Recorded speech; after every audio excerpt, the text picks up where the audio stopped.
By the way, Mr. Snerdley just told me that Ted Cruz just, would you call it hit a home run?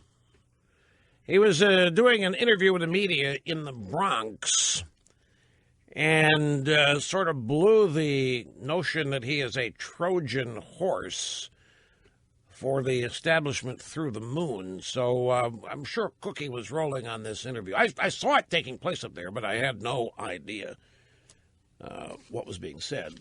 But Snerdley said it was pretty good, so we are waiting on that. In the meantime, Politico had a story, this actually last night. Top officials of the Republican National Committee explained the intricacies of a contested convention on Tuesday afternoon to roughly 24 veteran Republican operatives. The meeting at the RNC's Capitol Hill headquarters included discussion about bound delegates and how the party will organize the timing of multiple rounds of balloting. In fact, it got so detailed that party officials told these operatives that there will be plenty of time built in during the convention to strategize between ballots. So let's say nobody gets 1237. So we go to the first ballot, and everybody's pledged on the first ballot to vote the way the people in their state did. So then nobody gets 1237. Second ballot, what the conventioneers here said, there's going to be plenty of time between that first ballot and the second ballot. Plenty of time. Don't sweat it. Plenty of time to go out there and strategize. And then after the second ballot, if nobody wins it, there'll be plenty of time to strategize between the second and the third ballot, which is code lingo for you're going to have all the time you need to twist arms, to suggest, well, I better be careful here what they will do, but there will be all kinds of time for you to work your magic into securing your delegates for your candidate. Leading the session, Sean Spicer, the party's senior strategist, Katie Walsh, the RNC chief of staff, and John Felipe, I'm not sure he pronounces it, as a chief counsel. For those of you in Rio Linda, the chief warrior. Sean Spicer did not immediately respond to a request for comment.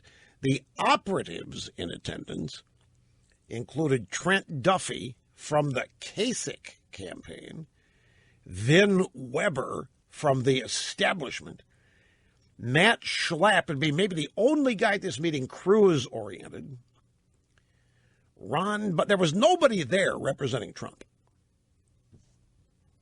You had Ron Bonjean, Phil Musser, Doug Hay, and Ryan Williams. One guy representing Cruz.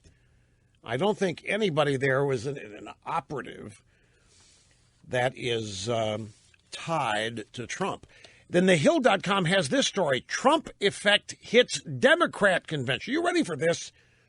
Corporations are considering sitting out the Democrat National Convention this summer for fear of looking partisan if they decide to skip the Republican event because of Trump. Many American corporations have already told the GOP, sorry, we don't want to be anywhere near Cleveland. We don't want to be on TV with you. We don't want our logos anywhere seen because you got Trump, and Trump's an embarrassment, and Trump's this, and Trump's that, and we're not going to be anywhere near. So now somebody said, well, you know what? If you guys show up and are widely visible at the Democrat convention, you realize you're telling half your customer base that you don't like them, but you're perfectly fine with these commie whatever Democrats. And so now, corporations, not eager to be seen with successful businessmen like Trump, they have no problem being seen with a person under 4 federal investigations. Hillary Clinton, have no problem being seen with the Clintons. They have no problem being seen with any of these other Democrats. They don't want to be anywhere near a successful businessman. But now they are thinking they can't show up at the Democrat convention either, because that would be too partisan looking and so forth.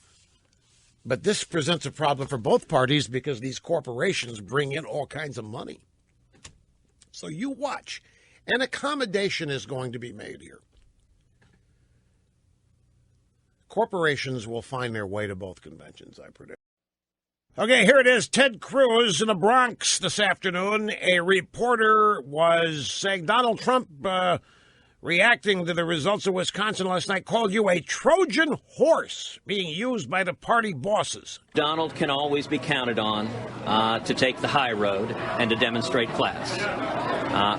If he wants to engage in insults, he's welcome to do so. He gets very angry when the voters reject him. He has now lost in 4 states in a row. Donald Trump promised a, quote, big victory in Wisconsin. Not only did he not get a big victory, but the men and women of Wisconsin resoundingly rejected his campaign. And the reason is simple. Donald has no solutions to the problems we're facing.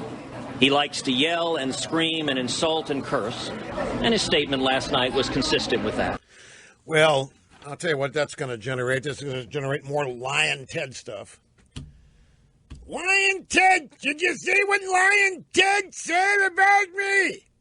And that's just going to be a circuitous thing here. But that's Ted Cruz afternoon in the Bronx.